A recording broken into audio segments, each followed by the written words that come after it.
want to read an interesting article which I just found titled "Fast Track to Femininity: Why Competing with Men Has Left Women Out of Touch with Their Feminine Side" by ANNA PASTERNAK. Beginning. Recently, the media has been awash with articles suggesting that career women are to relationships what garlic is to a vampire, the kiss of death. We're unable to sustain meaningful unions, apparently, because men are intimidated by our intellect, threatened by our high earning potential, and turned off by our controlling, capable, yet powerful personalities. While this has been my experience, I was left by the father of my daughter, now nearly 5 years old, 3 years ago, when I was the higher earner.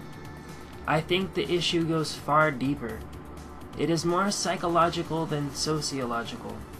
The problem, I believe, is not so much with career women per se, but that women are increasingly out of balance with themselves, and therefore with men. I know I am. In the past 3 years of being single, I have been on a handful of dates. 2 years ago, I went to dinner with a doctor who told me that, quote-unquote, I wasn't in touch with my femininity, as, quote-unquote, I didn't flirt or wear much makeup.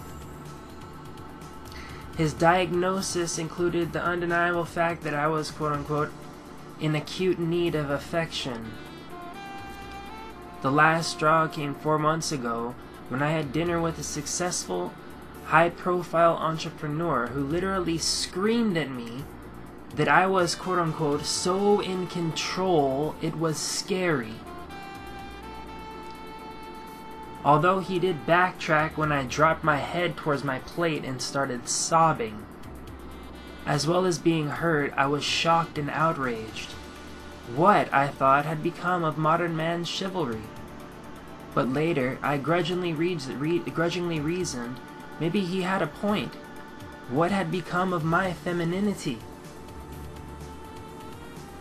The difficulty for many of today's career women is that in order to compete with men, we've morphed into them.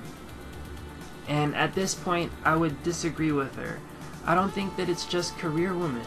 I think that it's Western women, and to a greater extent all women have been influenced by this women's liberation movement.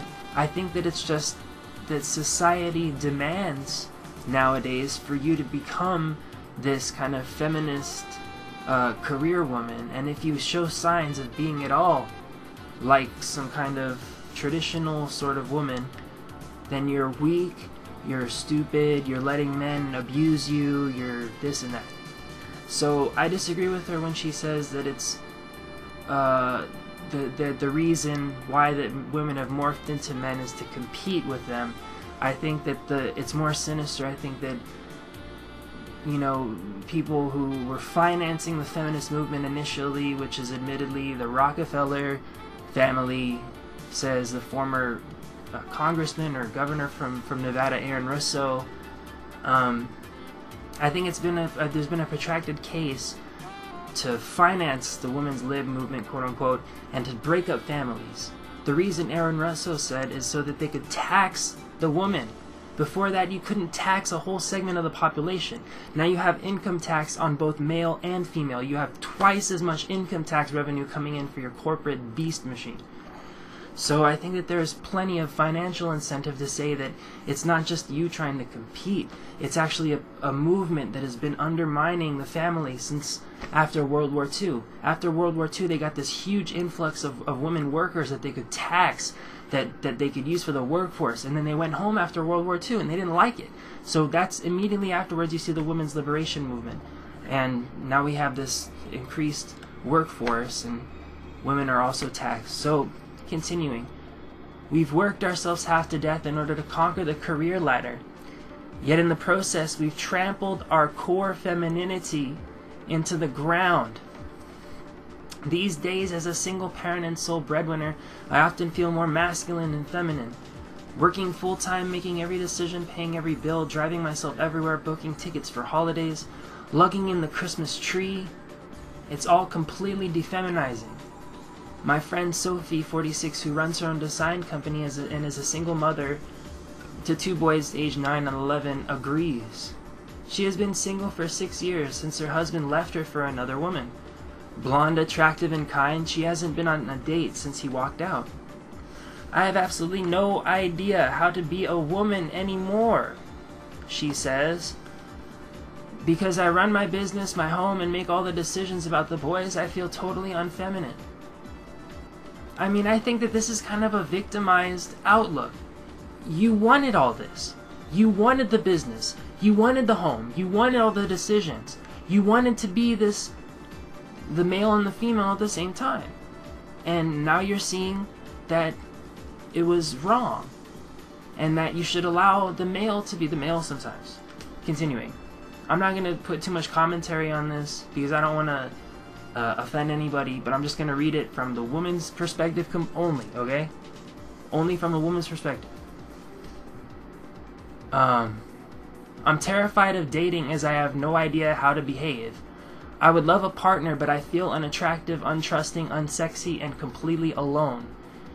That, of course, is the crux for many of us. We honestly believed that if we worked hard, we could have it all, and more.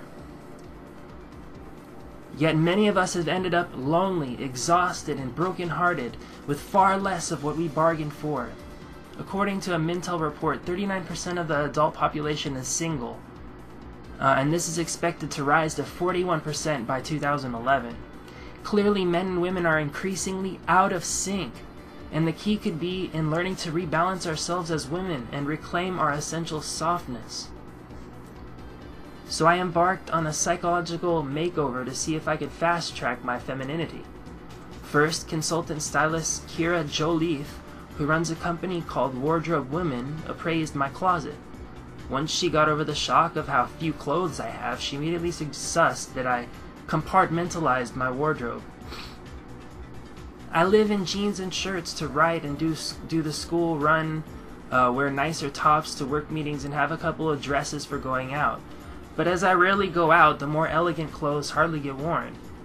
She was correct in saying that I try to bring out my femininity for the occasion, as opposed to being feminine whatever the occasion.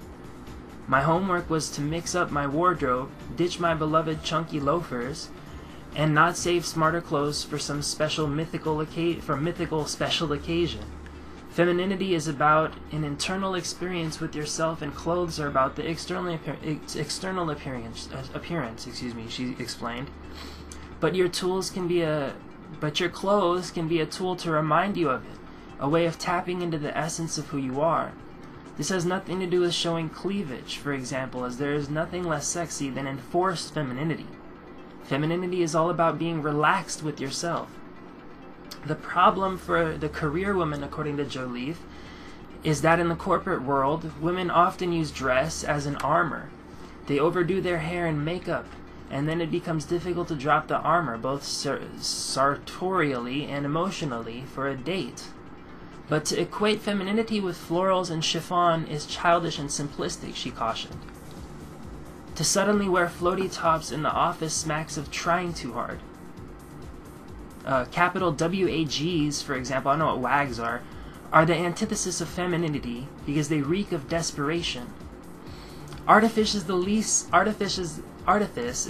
sexy thing. Femininity is about authenticity. After a week of trying to up my feminine ante by wearing nicer shoes and adding jewelry or a pretty top, I understand why Joliffe said, if it feels false, don't do it. I spent the first day staggering around in a little skirt and heels, feeling ridiculous considering my life in the country. Sexiness is about getting the balance between the feminine and the masculine with panache and confidence, she had said. It's about being soigné, not overdone. It's about being vulnerable and empathetic without being a victim. It's about being vulnerable and empathetic without being a victim. But you need to be realistic about your sexual identity, because being sexy isn't necessarily being feminine. My advice to career women is to get in the habit of rubbing really expensive body cream in after a bath. It's amazing how being at one with your body puts you more instinctively in touch with your physical self-esteem. The most valuable lesson I've gained has has been the clothes that I enjoy instead of saving them for best. To wear the clothes I enjoy instead of saving them for best. Interestingly, I've had more comments on my appearance lately. I'm beginning to see that femininity is like a flower. Water it by paying attention and it will blossom. Next, I went to the renowned cosmetic surgeon Dr. Jean-Louis Sebag, responsible for some of the most beautiful faces in the world, including Cindy Crawford. He is nicknamed the Botox King. He had just returned from Russia, where he took part in a documentary on the subject of women and femininity. Russian women don't have the hardness of women in England and America, he said. They get their men because they are extremely feminine and they listen to their man, yet they are not regressive. They have managed to hold on to an old-fashioned prettiness. In contrast, most of the women I see in Europe have become warriors. They are feisty and aggressive. They see relationships as business transactions, and they treat dating the same way they climb the corporate ladder, which makes them look and seem hard. So can he help feminize a woman? My job is to make a woman look attractive to a man, but I cannot change her character. I can often soften her looks, but I can't get a woman in touch with her soft side. But how do we do that? I think that it is difficult in our society, it is difficult to be a woman today, he adds. Our society is quite harsh, and if you want to enjoy materialism, then you lose your soul. If women can stay away from their corporate brains, then they can tune into the softness and core values. Interestingly, Dr. Sebag said that his happiest clients are in their 50s and 60s. They're in touch with what matters in life. They want men for companionship, not some lifestyle choice. They have souls and are far more authentic. Ironically, I believe that the credit crunch will force women towards authenticity because they will no longer be able to pretend that they are rich or successful. How can you find yourself if you are fake and pretending to be someone that you're not? Some may consider Dr. Sebag's helping hand towards the appearance of softness fake in itself. However, when he administered the Botox to me, the results were fantastic. Far from looking taut or frozen, I looked like me, only less worn and haggard. I looked fresher, and because I looked softer, I felt softer. However, as both Kira Joliffe and Dr. Sebag concur, the appearance of femininity is meaningless without the inner experience of it. Psychologist Jeff Allen, founder of Psychology of Vision, who coaches for relationship and business success, said, "Independent women look like they are tough and have their acts together, which is appealing, but really they are well defended because they don't want to get hurt or be vulnerable. But to be feminine at some level, you have got to be open. Being open allows connection, intuition, and compassion. These are the feminine gifts. So how do we open ourselves to our feminine energy, especially if we want to survive career-wise in a quote-unquote male-dominated world? The feminine principle is always allowing things to unfold and happen, not always interfering. Career women think that they have to be in control to make it happen. But if they stop and tap into some kind of emotional intelligence and empathy, it makes them better problem solvers. Career women think they have to be in control to make it happen, but if they can stop and tap into some kind of emotional intelligence and empathy, it makes them better problem solvers. According to Allen, you cannot have true success or successful relationship without the balance of masculine and feminine. The reason career women feel lonely within themselves is they have a deep sense of failure often because they are not connected to their hearts. I'm not saying a career woman should chuck it all away, but if they connect to the things that really matter to them, if they start to appreciate little beautiful things every day, literally stop and smell the roses, then what they will have to offer will be really quite profound.